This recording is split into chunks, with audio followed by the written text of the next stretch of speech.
میں کالج جا رہا تھا تو ہم سٹوڈنٹ تھے، کبھی بس پہ سفر ہوتا، کبھی کوچ پہ بھی ہو جاتا تھا۔ کوچ پہ سفر ہوا، ایک بڑی سی مونچھوں والا ایک بندہ کاٹن پہنے ہوئے اور سر پہ وہ خاص قسم کی پگڑی کا ایک انداز ہوتا ہے، جو پگڑی اس کے بتا رہی ہے کہ خیال کرنا، مجھے ہاتھ مت لگانا، میرے دور رہنا ذرا۔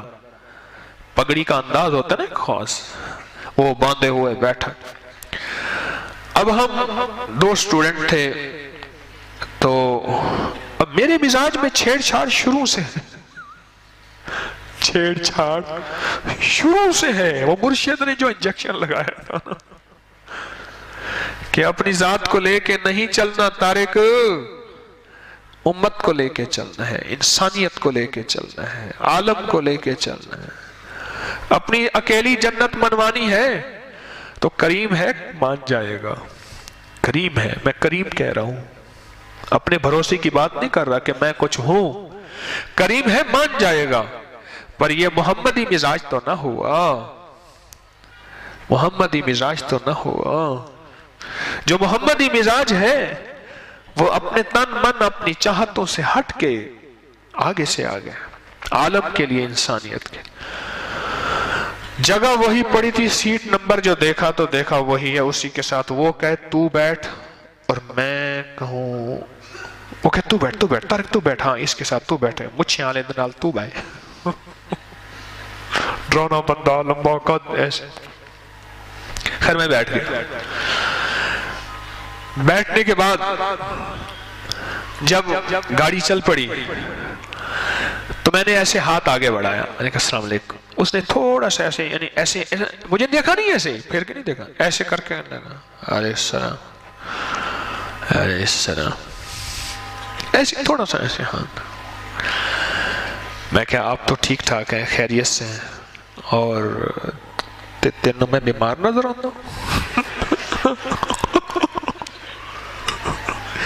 اس نے جواب ہی بڑا اوکھا دیا مجھے، بڑا مشکل جواب دیا کہ بندہ اس جواب سنتے ہی لرز جائے۔ نہیں، میں نے کہا آپ کی آنکھوں کی چمک، آپ کے چہرے کی، اور سب سے بہترین چیز جو مجھے لگی، آپ کی مونچھیں لگی ہیں، بڑی زبردست مونچھیں۔ کہ پہلا مولوی ہیں تو کہہ رہے ہیں، ہاں زبردست مونچھیں ہیں، میں نے کہا۔ اور میں نے کہا کاٹن تو اپنے گل احمد کا پہنا ہوا ہے، چیئرمین کا نہیں ہے، میں بھی پہنتا ہوں۔ کہنا ہاں، پھر میری طرف ایسے دیکھا، میں نے کہا گل احمد کا ہے، چیئرمین کا نہیں ہے۔ گل احمد کی بہت اچھی کوالٹی ہے، اور دھونے والا بھی کمال ہے۔ کلف کے اندر اس نے جو کلف لگایا ہے، اس کے اندر پیڑیاں نہیں ہیں، اس کی جو کلف کی بالکل فریش استری ہے، بہترین ہے۔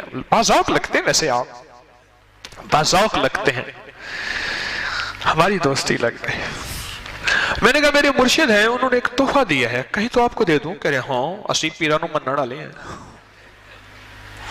ہم بھی پیروں کو ماننے والے ہیں۔ میں نے کہا مرشد نے ایک تحفہ دیا ہے، میں نے ایک وظیفہ تھا، چھوٹا سا ایک لفظ تھا، اس کا فائدہ بتایا، بتاتا رہا۔ کوئی میں نے 10-12 منٹ کی گیم کی ہوگی، ایک 10-12 منٹ کی گیم ہے، 10-12 منٹ۔ 10-12 منٹ کے بعد اس کا اندر ابلا کھلا، اور وہ سارا میری طرف ہو کے بیٹھ، اور ساتھ والا میرا کلاس والو دیکھ رہا، طارق نے 1 منٹ میں گیم کہاں سے کہاں پہنچا دی، 1 منٹ میں سارا مجھے دیکھ رہا اور میری طرف ہو کے بیٹھا۔ پھر اس نے اپنی زندگی کے غم سنائے، کہنے لگے لوگ مجھ سے ڈرتے ہیں، ہیبت کرتے ہیں، میں بڑی بڑی پنچایتوں میں بیٹھا ہوں، منٹ میں فیصلے کر لیتا ہوں، پر میرا ایک فیصلہ نہیں ہو رہا۔ اور پھر اپنی جو بیوی کا غم سنایا، اور بیوی نے اولاد کی جو تربیت کی، اور کہا کہ بیوی کہتی ہے جا کے باپ تمہارا ہے، اس کو گالیاں دو، اس کو لانتے دو، اور اس کو یہ چیز مار کے آؤ۔ کہنے لگا بیوی کو میں نے جتنا میں نے مارا ہے کسی نے نہیں مارا ہوگا، میں بہت لڑاکا آدمی ہوں، لیکن وہی ہے ٹیڑھی پسلی کو میں سیدھا نہیں کر سکا، اور بعد میں مجھے احساس ہوا کہ میں نے غلطی کی تھی۔ آج بیوی میرے خلاف ہے، اولاد میرے خلاف ہے، اور سب سے پہلے میں نے یہ لفظ اس سے سنا تھا چونکہ بیوی کی یونین بن گئی ہے. میں نے کہا یونین سے مراد کہہ رہے جب اکیلی ہوتی ہے ہاتھ آ جاتی ہے, ہاتھ آ جاتی ہے. اور آپ بھی ہاتھ کھڑک ہے, ٹھیک ہے, بال آپ بھی سفید ہو گئے ہیں, ہاتھ باندھ رہے ہیں ایسے کہتے ایسے. اور جب اس کی اولاد ہو جاتی ہے پھر اس کی یونین ہوتی ہے. کہنے لگے آپ اس کی یونین ہے. ایسا غم اس کا کہ اس کے آنسو آ رہے تھے اور وہ پی رہا تھا, باہر نہیں نکلنے دے رہا تھا. اپنے اعصاب کو اس نے مضبوط رکھا ہوا تھا, پر وہ اندر سے ٹوٹ گیا تھا. اس کا پتھر موم بن گیا تھا, اس کی موم پگھل پڑی تھی.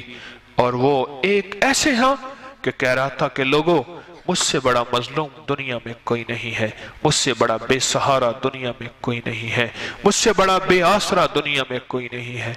ہے کہ مجھے کوئی مدد کرے, ہے مجھے کوئی سہارا دے, اور میرے گھر کے غم کو, بیوی اور اولاد کے غم کو کوئی بندہ شیئر کر لے, ٹال دے.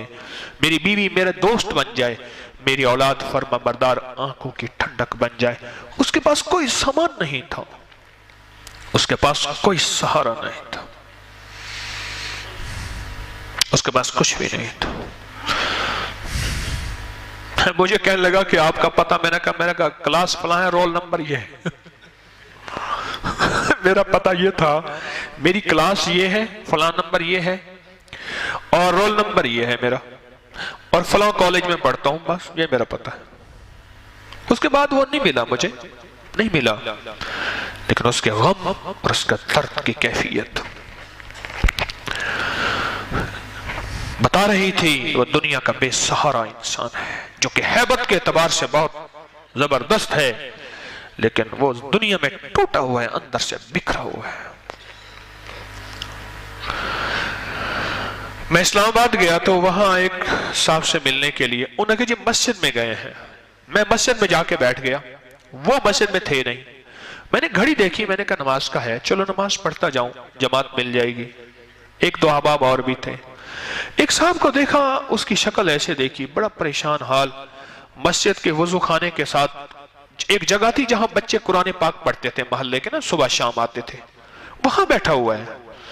اچھا پتہ نہیں میرے دل میں کیا بنا, پھر وہی چھیڑ چھاڑ والی کہانی. میں جا کے بیٹھ گیا, میں نے کہا خیریت سے ٹھیک ٹھاک ہے؟ کہہ رہے ہاں. کیوں بیٹھے ہیں؟ کہ بس کوئی پریشانی ہے. میں نے کیا ہوا؟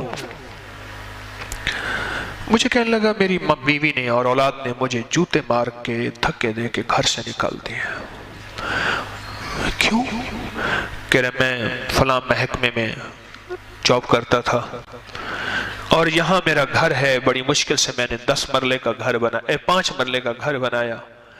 اور وہ کہتے ہیں اس گھر کو بیچ میں بزنس کرا, اور میں پہلے اپنی ساری جمع پوچھی اپنی اولاد کو, بیوی کو دے چکا ہوں, اور وہ ختم. اب آخری رہس ہے کہ یہ سہارا باقی ہے, یا میری پینشن آتی ہے اور میں ان پہ خرچ کرتا ہوں.